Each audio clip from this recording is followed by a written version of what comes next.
Magandang araw po sa inyong lahat and welcome sa Usapang Tito Manny. Panibagong senatorial survey po para sa May midterm elections na inilabas ng Oculum Research and Analytics. Ginanap po itong survey na to last quarter of 2024 na may 1,200 respondents.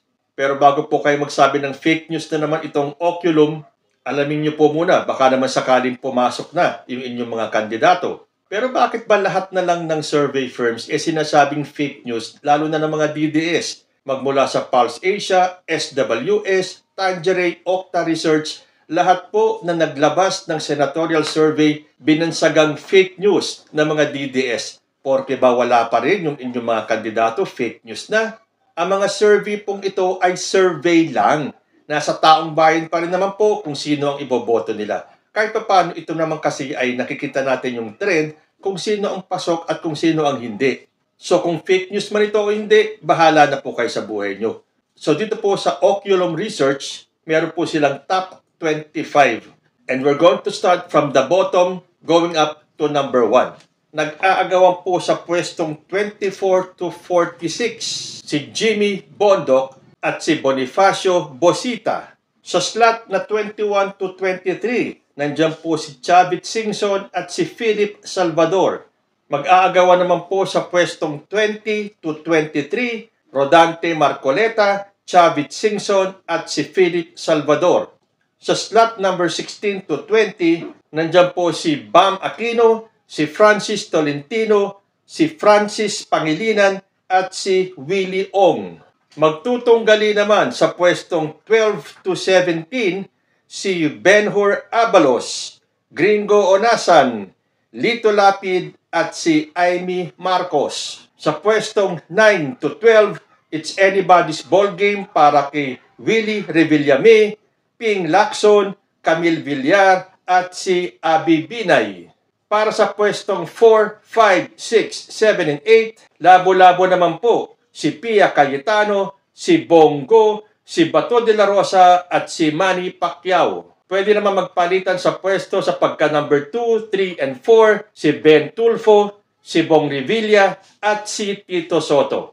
And again, consistently at number 1 si Erwin Tulfo. O ayan, pumasok ba sa top 25 yung inyong mga kandidato? Pero kung ang pagbabasihan po natin ay ang kanilang percentage points, narito po ang top 12. Ayon po sa Oculum Research and Analytics. At number 1, Erwin Tulfo with 70.8%. Sumusunod po si Tito Soto at number 2 with 52.3%. At number 3, Ben Tulfo with 50.1%. And at number 4, Bong Revilla with 49.2%. At number 5, nandiyan po si Pia Cayetano with 46.9%.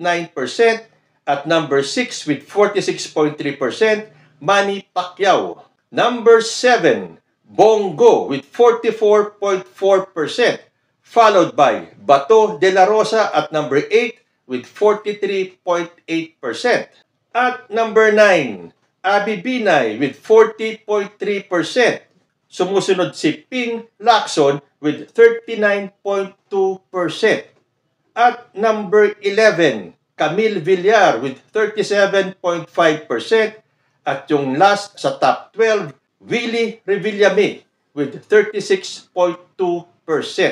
So yan po yung top 12 according naman sa kanilang percentage votes. So ituloy po natin from number 13 to 25. At number 13, Amy Marcos with 33.3%, followed by Lito Lapid with 31.1%. Sumusunod, at number 15, Gringo Onasan with 28.1%. At 26.3%, Benhur Abalos at number 16. Number 17, Francis Tolentino with 23.3%. Sumunod si Doc Willie Ong at number 18 with 22.5%. Number 19, Bam Aquino with 19.6%. At number 20, Francis Tolentino with 16.3%.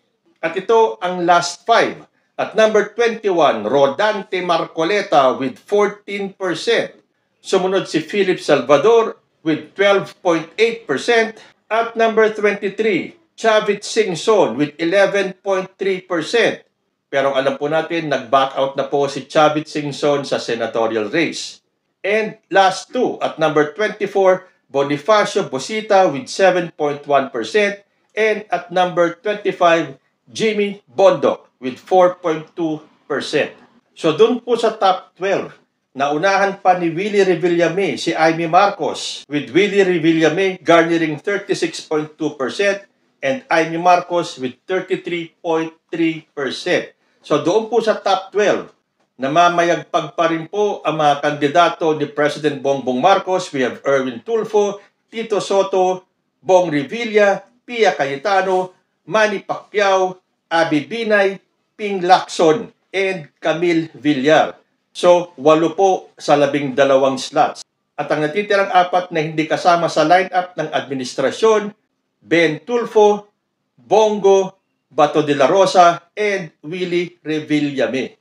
Makikita naman po natin, iba-ibang survey, iba-iba rin po ang pangalan. Although may mga consistent po na nandyan sa top 12, pero pagdating sa number 6 to 12, nababago po. May mga survey na andun ang pangalan ni Willie Revillame, may mga survey na wala. May mga survey na andun si Amy Marcos, pero madalas siya ay nasa number 11, 12, at may mga survey din na wala siya sa top 12. So itong survey na to ay galing sa Oculum Research and Analytics. If you will go back to my past videos na meron tayong inilalabas na mga senatorial surveys, doon nyo po makikita ang trend. Sino kaya ang siguradong makakapasok sa 12 at sino yung mga nanganganib mawala? Yung now you see them, now you don't. Example po si Amy Marcos, si Willie Revillame, si Bato de la Rosa, si Camille Villar, si Lito Lapid, at si Benhur Abalos. So habang papalapit po ang midterm elections, magkakarambol-rambol pa po itong mga surveys na mga susunod na lalabas. Kayo po, pumasok na ba ang inyong bet na kandidato sa top 12? Comment lang po down below and I will see you in my next video. Diyos ti Agnina.